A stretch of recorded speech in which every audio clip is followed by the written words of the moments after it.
And it's a celebration of our choosing to be ourselves and free ourselves as Africans, and to rejoice in the richness of our history and culture of awesome and audacious striving and struggle. And so, in these times of winter storms and worse weather to come, let us find in the celebration of Kwanzaa remembrance, reflection, and recommitment which speaks to our constant striving and struggle to bring and sustain good in the world. Indeed, to repair, renew, and remake ourselves in the process and practice of repairing, renewing, and remaking the world. For in a real sense, the history of Kwanzaa mirrors the history of our people, striving ever upward, refusing to be diverted, dispirited, or defeated.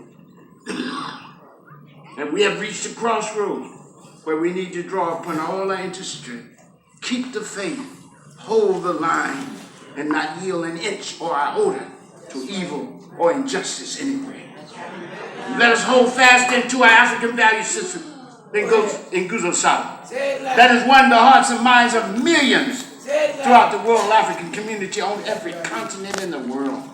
And let us daily practice our best values and be our unannounced proof of who we are and what we aim to do in this constant striving and struggling.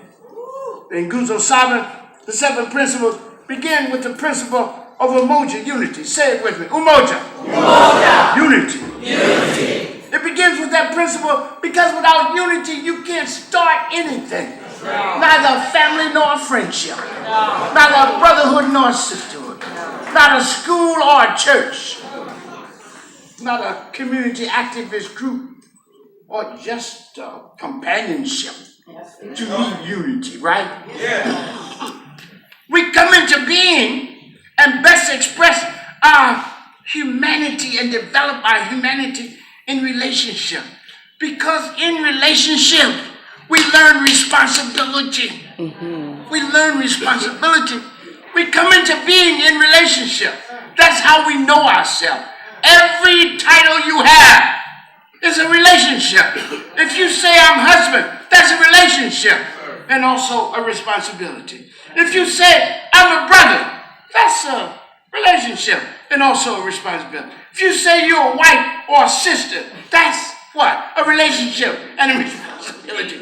If you say you're a parent, mother or father, doctor, lawyer, teacher, student, those are relationships that require responsibility. And we must feel related to each other in order to feel that responsibility.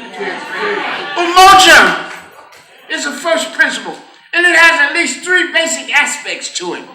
I used to talk, and I introduced the concept in the 60s of operational unity. Unity in diversity. Unity without uniformity.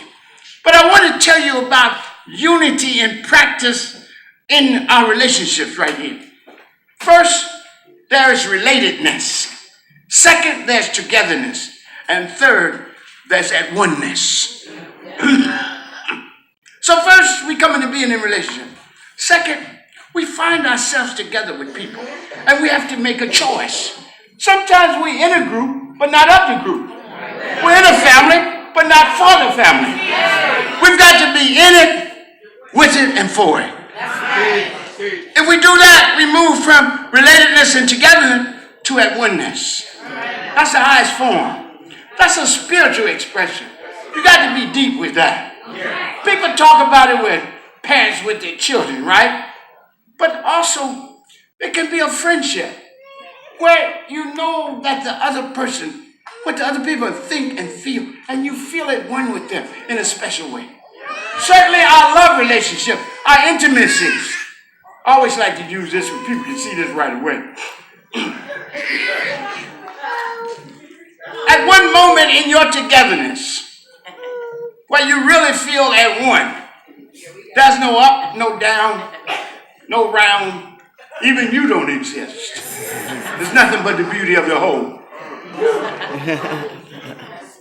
We have to strive for that sense of oneness in the world.